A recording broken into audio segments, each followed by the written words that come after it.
Malinaw ho sa ating saligang batas. Silipin po ninyo, pakisilip po ninyo, Article 6, Section 24, that all appropriation, revenue, or tariff bills shall emanate or originate exclusively sa House of Representatives. Malinaw po yan, yung ating mga nakasubaybay na magagaling na abogado, yung mga nag-aaral ng batas sa law schools, alam po nila yan, at pati po mga ordinaryong Pilipino, dapat po silipin ninyo yung ating saligang batas. Malinaw po sa ating saligang batas, Article 6, Section 24, all revenue, all tariff, all appropriations bill shall, to the exclusion of all other bodies, shall originate exclusively sa House of Representatives. So, walang ibang pwedeng pagmulan yan. So, nalinaw po natin yung constitutional basis or provision.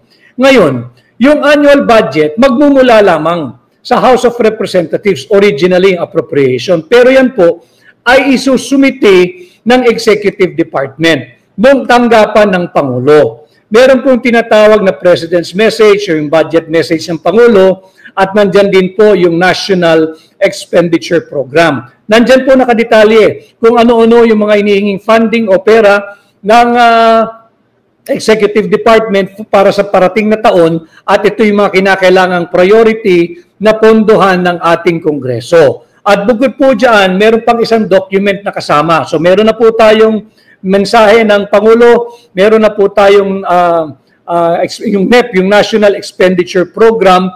May kasama din po yan yung BESF, yung Budget Expenditures and Sources of Funding. Kinakailangan po yun kasi kinakailangan nagbabangga yung mga dokumentong yan para hindi naman po pwedeng blanco. Kagaya po nito blanco. Kaya po merong budget expenditures and sources of funding para po maiwasan yung blanco. Hindi ka pwedeng humingi o mag-request ng appropriation kung wala kang magiging source of funding o pagkukunan ng pera. So, andito na po tayo, sinumite yung annual budget, yung panukala ng Executive Department. Nagbalangkas po ang mababang kapulungan. Yung Kongreso, makikita nyo naman yan, nakatelevise pa nga yan, hindi ba?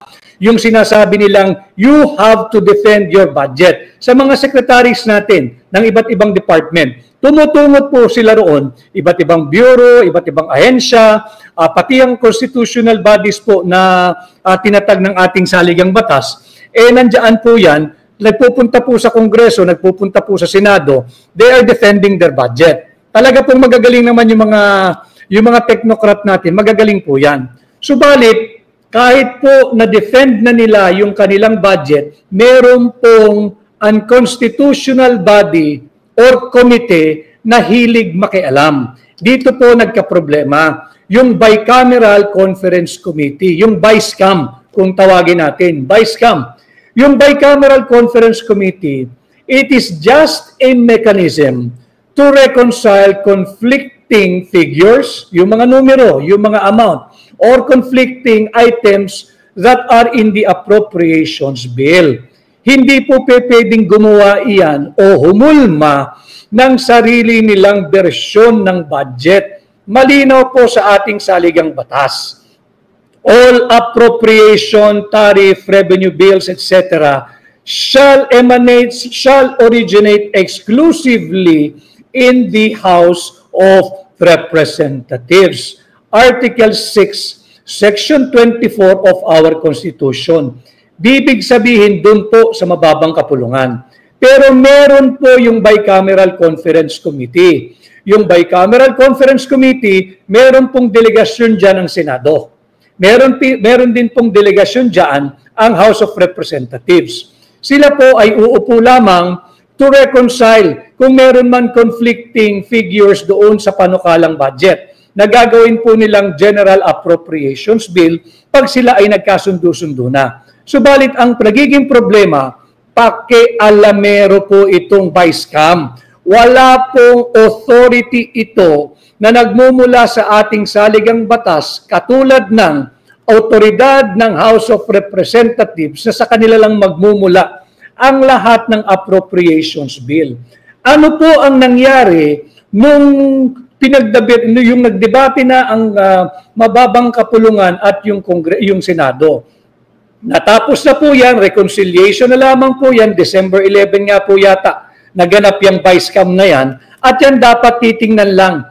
Yung mga ire-reconcile lang, pagkakasunduin, pagtutugmain, yung mga halaga, yung mga numero, yung mga items dyan sa appropriations bill na hinihingan natin ng funding. Yun lang po ang trabaho ng vice cam. Subalit nung dumaan sa vice cam, nitong December 11, 2024, nagbago po yung itsura ng panukalang budget.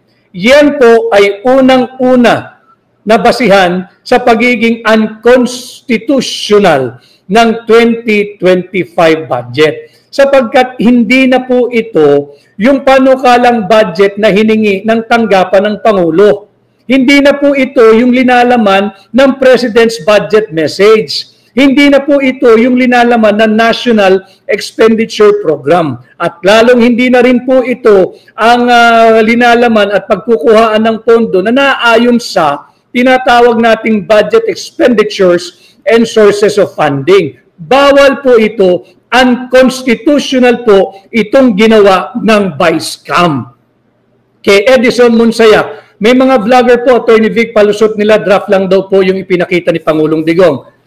Edison Monsayak, alam po ninyo, wag nating kausapin yung mga vlogger na hindi ho naiintindihan yung kanilang binablog. Ito po, pinapakita ko sa inyo, pirmado. At binanggit ko na po sa inyo yung constitutional basis kung bakit sa House of Representatives nagmumula ang lahat ng appropriations bill. Bukod po rito, may next page po ito. Para sabihin talaga natin na walang fake news. Pasensya na ho kayo. Ipakita na natin lahat. Ayan po yan. Para ho nakikita ninyo, dahil labanan natin, sabi ng gobyerno, labanan ng fake news, labanan natin. Pakita natin yung mga dokumento. Ito po yan. At public document po ito, hindi po pwedeng sabihin ito'y confidential document. Paano confidential? Budget ng Republika ng Pilipinas to. Lahat po ng Pilipino ay dapat makisali sa usaping ito. At ito po yung kanyang third page. Para lang makita ninyo, dahil dapat ituwid natin yung mali ng Malacanang. Sinubo nila yung mga mambabatas dapat yung mambabatas ang sumagot Total, tinawag ninyong fake news. Ito ho yung totoong kopya. At bisitahin po ninyo yung rules ng House of Representatives noong 19th Congress. Meron po dyan, malinaw po dyan, na kapag pinal na yung committee report, pipirmahan po ito ng mga miyembro ng committee involved. In this case, yung vice cam. Pipirmahan po ito ng chairman ng mga komite. Nung Finance Committee ng Senado, pirmado. Yung chairman po ng appropriation ng House of Representatives, pirmado. Ito po yun Pirmado po, ayan po, sa ibabaw. Yan po yung mga pinuno ng Senado at pinuno ng House na panel.